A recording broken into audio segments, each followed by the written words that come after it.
For more on this, I'm joined by Christina Beltran, Associate Professor of NYU's Department of Social and Cultural Analysis, author of Cruelty as Citizenship, How Migrant Suffering Sustains White Democracy. Also with me is my old friend and colleague, Ray Suarez, co-host of World Affairs on NPR and author of Latino Americans, the 500-year legacy that shaped a nation. Good morning to both of you, friends. Thank you for being with us. Christina, when people... The census shouldn't surprise most people who follow, like you do, population and demographics in America. But I think that the conclusion is counterintuitive. Most people say, well, if the census says we're more diverse, our representation should get more diverse.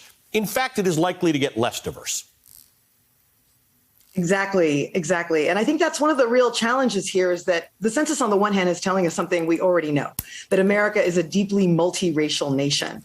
But the politics of Republican redistricting really reflects a kind of ugly logic of removal, right, where they're trying to disappear certain voices and populations, right? And so I think they're trying to basically disappear a lot of Americans politically, right? Stephen Miller couldn't do it, or Trump couldn't do it in their politics in a complete way, though they tried with anti-immigration sort of politics. But the GOP really can't make the nation whiter, so they're using redistricting to strip citizens of their power and to make Congress look less like America. Ray, what's your take on this? I mean, one could imagine this is not a sustainable long-term idea or philosophy or way of doing things, but in fact it could be, because they will redistrict and they will have influence over districts for at least the next 10 years, and power begets power. Well, what's the key phrase there? For at least the next 10 years. Democrats have not done very well in decennial elections. So the 2010 elections were a terrible midterm for the Democrats in the state houses as well. So Republicans had a disproportionate effect. You know, there were big census headlines in 2010, too, but the effect was muted. More than a third of Americans now live in counties with a non-white majority. And ask yourself whether a third of Americans are going to, at the end of this reapportionment and the end of this redistricting, live in districts where it's possible for a black or brown or Asian candidate to win a congressional seat. I think you know the answer. Yeah. The effect ends up being muted, but it can't go on forever. It won't after the 2030 and 2040 censuses. It becomes impossible after a point. Christina Beltran, you know, a lot of Republicans say, I don't know why people are ganging up on us for this. Everybody has gerrymandered in history. So have Democrats. Listen to what Eric Holder had to say about this. So there's not a tension between fairness and Democrats doing better. In fact, if it's fair, Democrats will do far better. Democrats don't have to cheat. We don't have to gerrymander. Republicans do, in order to deal with a nation that is more diverse, that is younger, that is more urban, that is more suburban, and that people need to focus on is less rural. What's the solution to gerrymandering? Is it this For the People Act that is before the Senate that Democrats are having trouble sort of getting over the hump on? I think the For the People Act is critical. I think the issue on the table now is to get election reform through Congress so that we can have free and fair elections. Because if we don't pass something that deals with things like redistricting and gerrymandering, we are going to be locked out of being represented in our own society. So I think, you know, we talk about the fact that off-year elections aren't usually really very good for Democrats, as Ray was saying.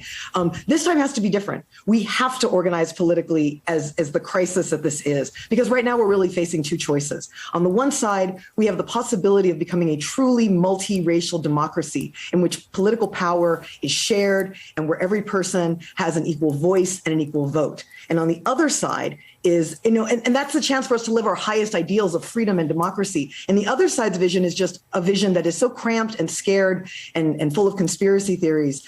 We can't let that win. So we have to politically mobilize to make sure that we have free and fair elections now and in the future. So, Ray, right now, it seems that Republicans across the country, in state houses across the country and in Congress, generally speaking, are single-minded of purpose. Purpose being winning. Purpose being defeating the other side and holding on to power. Democrats seem to have different views. We got moderate Democrats in the House who want to pass the infrastructure bill before the larger reconciliation bill. We have progressive Democrats who don't want to do that. We have some Democrats who want to keep the filibuster, others who don't. Does this work against Democrats right now? Does being that big tent at the moment while Republicans are single-minded about purpose with respect to voting and demographics hurt Democrats? Well, Democratic voters often choose to go to nonpartisan boards to do their redistricting, as they've done in many states in the country. But we shouldn't let Democrats off the hook. They know how to practice the dark arts of map making as well, as you can see in places like Illinois and Maryland.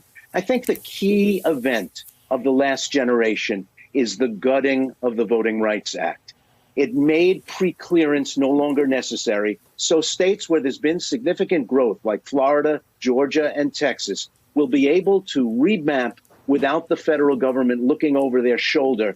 And you're going to see, even in states where minority presence has increased enormously, maps where the people in power get to choose their voters rather than voters getting to choose the people in power.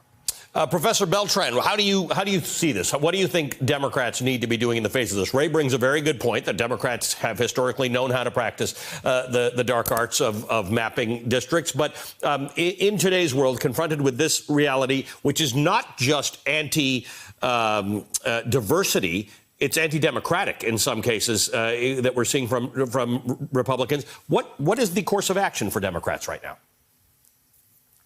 I think a big part of this is going to be really educating the public to how important this 2022 election is and how important it is to get voting rights legislation passed. I think Democrats have to do not only good policy, but we have to paint a picture of a better future, of a future that people can imagine themselves in, of a kind of society we want to live in. So I think there's actually a really important element here about creating a narrative of a beautiful future that we can inhabit. People are so frightened and tired and scared. And I think one of the things we have to do is really explain to people that we can have a better world if we try to build it together. But we have to educate people about the politics of redistricting, because people will become increasingly cynical about their politics when they continually vote and don't win. Right. But we have to explain why and how that's happening and why and how we can change it. And it's also really important to realize that it's not just people of color that are being denied the right to the franchise. The other people are, lots and lots of white progressives and white liberals are also, their voices aren't being heard, their vision of a better world. The majority of Americans aren't getting their vision of the future articulated through these kinds of elections. It has to change. Well, I think that's a really good point. And I think we're maybe seeing a bit of a shift in public opinion here, Ray, because like with the social justice movements last year, there was a turning point at which people who are never affected by police mistreatment realized, oh, my gosh, this is a massive injustice. And people are starting slowly to understand that stopping people of color from voting effectively in Texas or questioning their votes in Arizona or Georgia is actually a problem for all of us and our democracy, not just for those negatively affected by voting restrictions. Sure. And you heard it in the professor's call to a higher set of civic values. But in the way people really vote and in the things that push them to the polls, bad things have to happen first instead of the threat of bad things down the road. So we may have to see some of the worst effects of the abuse of redistricting before people get angry enough to head to the polls in a way that actually pushes the needle. It is so good to talk to both of you. Thank you so much for being with me this morning. Dr. Christina Beltran is an associate professor and director of graduate studies at the Department of Social and Cultural Analysis at NYU. Her latest book, Cruelty as Citizenship, How Migrant Suffering Sustains White Democracy. And Ray Suarez is the co-host of World Affairs on NPR. He's the author of Latino Americans, the 500-Year Legacy That Shaped a Nation. Thanks.